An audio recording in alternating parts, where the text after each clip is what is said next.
اور قومی اسمبلی کی قائمہ کمیٹی ہو یا ہماری کسی ممبر کا استحقاق ہو تو اس کے بیچ میں اس کو بالکل دیکھیں گے، ضرور دیکھیں گے۔ یہ بتا دیں محسن صاحب اور مریم صاحب، آپ سے بھی یہ سوال ہے،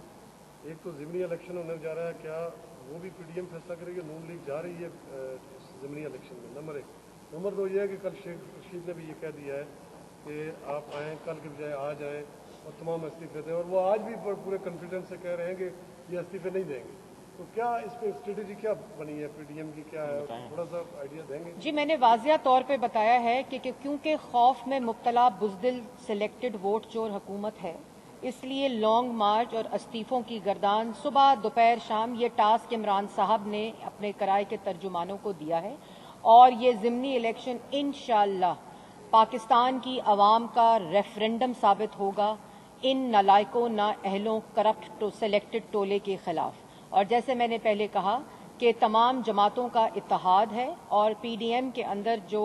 حتمی فیصلہ ہے وہ ہوگا ضمنی الیکشن اور سینٹ کے الیکشن میں پارٹیسپیٹ کرنے کا، اور لانگ مارچ کی تاریخ 31 جنوری کے فوراً بعد اگر اس سلیکٹڈ ٹولے کا استعفیٰ نہ آیا تو اناؤنس پروگرام کے مطابق کر دی جائے گی۔ پی ڈی ایم کے ساتھ جوڑا جا رہا ہے جی، تاریخ پہ تاریخ، یہ کیا معاملہ ہے؟ دیکھیں، یہ معاملہ ان لوگوں کو سمجھ آتا ہے جو کبھی کنٹینر پر کھڑے ہو کر بجلی کے بل جلانے کی تاریخ دیتے تھے، کبھی کنٹینر پر کھڑے ہو کر ہنڈی سے پیسے منگوانے، سول نافرمانی، پولیس والوں کے سر توڑ دو، منتخب وزیر اعظم کو گلے سے گھسیٹ دو، آج میں یہ بند کروں گا، آج میں وہ بند کروں گا۔ یہ اس طرح کی گفتگو تاریخ پہ تاریخ والی وہی لوگ کرتے ہیں جو اس طرح کے کام کنٹینر پر کرتے آئے ہیں۔ ہم نے پی ڈی ایم کے فورم سے واضح طور پر پلان دیا، پہلے جلسوں کا پلان جو اپنی تاریخ کے مطابق حتمی اس کو شکل دی گئی، اور اب ہمارا مہنگائی مارچ جو ہیں ان کا کل سے مردان سے جو مہنگائی مارچ ہے وہ شروع ہو رہے ہیں، اور اس کے بعد ملک کے تمام حصوں میں وہ مہنگائی مارچ ختم ہوگا، اور اس کے بعد وہ کلمینیٹ ہوگا لانگ مارچ کے اندر، اور اسلام آباد کی طرف رخ ہوگا۔ 31 جنوری تک ان کے پاس ٹائم ہے، استعفیٰ دیں اور گھر جائیں۔ کچھ لوگ ایسے بھی ہیں جنہوں نے ہاتھ جوڑے ہیں اور آپ ان کے نام نہیں لینا چاہتے، لیکن حکومت کی طرف سے جب مسلسل آپ کی قیادت پر تنقید کی جا رہی ہے اس کے باوجود آپ کیوں نہیں وہ نام لینا چاہ رہے کہ کون این آر او مانگ رہا ہے یا کس طرح سے یہ ہوا ہے، اور آپ کے سامنے انہوں نے ہاتھ جوڑے ہیں، تو آپ حقائق کیوں نہیں پورے بتاتے اور پورا آپ کیوں نہیں بتاتے؟ سیاسی ٹریننگ ہوتی ہے جی، پولیٹیکل میچورٹی بھی کوئی چیز ہوتی ہے۔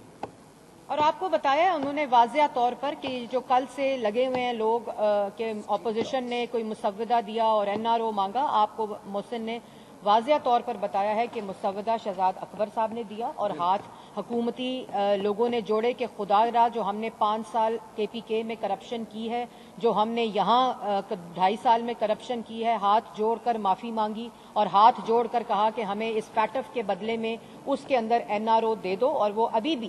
ابھی بھی تمام جو ابھی ڈاکیومنٹس دستاویز دکھائے ہیں محسن نے، وہ قائمہ کمیٹی میں حکومتی پروپوزل اور حکومتی جو دستاویز ہے اس کا حصہ ہے۔ حکومتی وزراء جو ہے وہ رابطوں کی کوششیں بھی کر رہے ہیں، وہ کہہ رہے ہیں کہ مذاکرات کریں، تو مذاکرات جی، عمران صاحب نے 4-5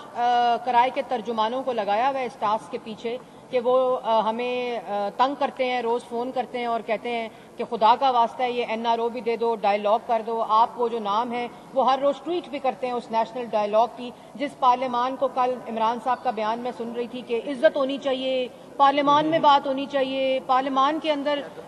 قانون سازی ہونی چاہیے، اس پارلیمان پہ لعنت بھیجی، اس پارلیمان کے اوپر حملہ کیا، اس پارلیمان کے اوپر 126 دن کنٹینر پر چڑھ کر اس پارلیمان کو گالی دی۔ آج وہی پارلیمان یاد آ گئی ہے کیونکہ اب اپنے این آر او کا مسئلہ ہے، اور بیک ڈور جو ہمیں فون کر کے این آر او مانگا جا رہا ہے اس میں بات نہیں بن رہی۔ مذاکرات کے حوالے سے مریم اورنگزیب صاحبہ یہ بتائیے گا، جس طرح آپ بات کر رہی ہیں،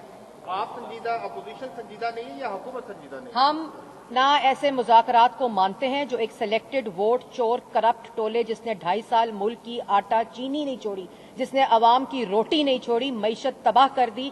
بے روزگاری کر دی، غربت کر دی، مہنگائی ملک کی تاریخ کی سب سے بلند ترین سطح پر ہے۔ ایسے چوروں کے ساتھ، ایسے کرپٹ ٹولے کے ساتھ، ایسے ووٹ چوروں کے ساتھ کسی قسم کا کوئی مذاکرات نہیں ہوگی۔